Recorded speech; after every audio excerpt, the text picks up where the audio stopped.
नमस्कार, मैं प्रिंसी पटेल। स्वागत है आपका हमारे खास प्रोग्राम बोल दिल्ली बोल में। राहुल गांधी ने इतने सालों बाद अब ये एक्सेप्ट किया है, माना है कि जो इमरजेंसी था, जो आपातकाल था, वो गलत था।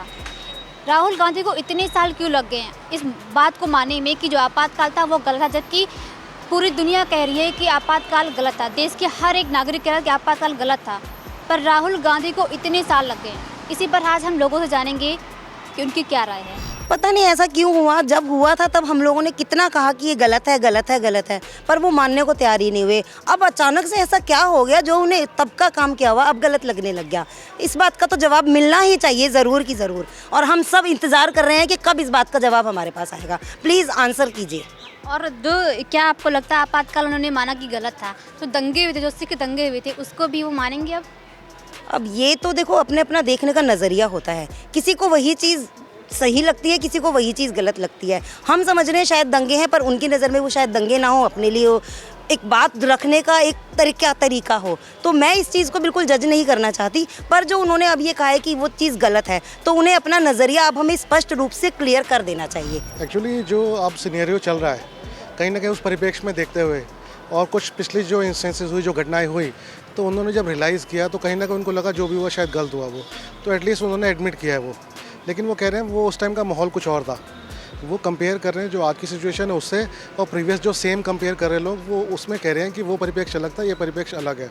लेकिन मैं फिर भी कहूँगा, चाहे कोई भी पार्टी हो, कोई भी अगर एडमिट करता है, अगर कोई मिस्टेक हुई है तो ये बहुत बड़ी बात है। अपने आप में एडमिट करना ही बहुत बड़ी बात है, और पुरानी चीज़ों से हमें सुझाव मिलते हैं, सीख मिलती है, जिससे कि हम भविष्य में ऐसी गलती ना करें। बिकॉज उसको पता है कि वो एक्चुअली क्या है, he is not genuine person. First of all वो जेन्युइन नहीं है, और उसको ये सब पॉलिटिकल इशूज़ हैं, उसको पता है कि ये सही था, सही है, सही रहेगा। देखिए मैडम, आप कोई आदमी सोया है, उसको आप जगा सकते हैं, लेकिन जो सोने की एक्टिंग कर रहा है, यू कांट डू एनीथिंग्स। तो वो उसको ईच एंड एवरीथिंग ही नोज। लेकिन पॉलिटिकल इश्यूज़, पॉलिटिकल स्टैंड के भाई हम ना बोलेंगे, अल्टीमेटली जब प्रेशर आता है और उसको पार्टी का भी प्रेशर आता है, तो उसको रियलाइज़ होता है कि नहीं, दैट वाज रॉन्ग।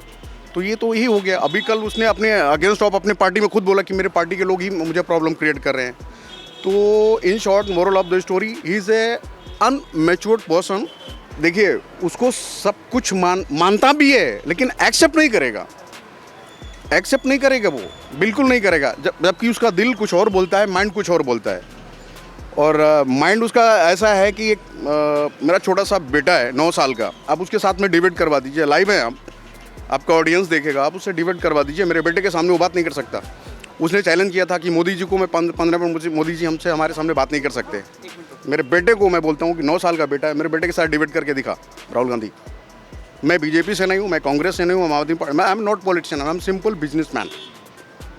तो ये उनको पता था, और अभी जो लेट रियलाइज हुआ उनको, वो जानबूझकर ये किया है। उसको पहले कोई रणनीति है ये? रणनीति, ऑफकोर्स रणनीति है, क्योंकि देखिए अभी कुछ बचा नहीं है। बंगाल मेन इशू है, और बंगाल पे फोकस है बीजेपी का, बंगाल पे फोकस है कांग्रेस का। तो ये अभी मैं रिसेंटली बंगाल से आया हूँ, you can check my ticket. मैं 19 तारीख को मेरी फ्लाइट थी, मैं बंगाल से आया हूँ। वहाँ पे अभी क्या है, अगेंस्ट तो जा नहीं सकती है तृणमूल के, और तृणमूल किससे पैदा हुई? कांग्रेस से। तो वहाँ पे बीजेपी को दूर रखने के लिए रिसेंटली तेजस्वी यादव ने भी मर्ज कर लिया है वहाँ पे, एंड मिल गया कि भाई हमको मोदी से दूर रखना है, कैसा भी कर का, मतलब सारे दुश्मन एक हो जाएंगे अगेंस्ट ऑफ मोदी।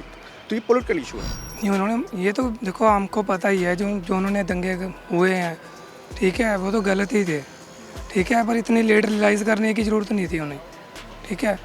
और जो लोगों ने अपनी माँ बहनें खोई हैं, देखो, वो उनको घर जाना तो पूरा कर नहीं सकते वो, ठीक है, पर जो रियलाइज़ किया उन्होंने काफ़ी देरी कर दी इसमें। तो जैसा कि हमने लोगों से बात किया, कुछ लोगों का मानना है कि ये राहुल गांधी की रणनीति है कि वो मान रहे हैं कि जो आपातकाल था वो गलत था। हालांकि कुछ लोगों का कहना है कि ये सही है, अगर उन्होंने एक्सेप्ट किया है तो उनमें साहस की बात है।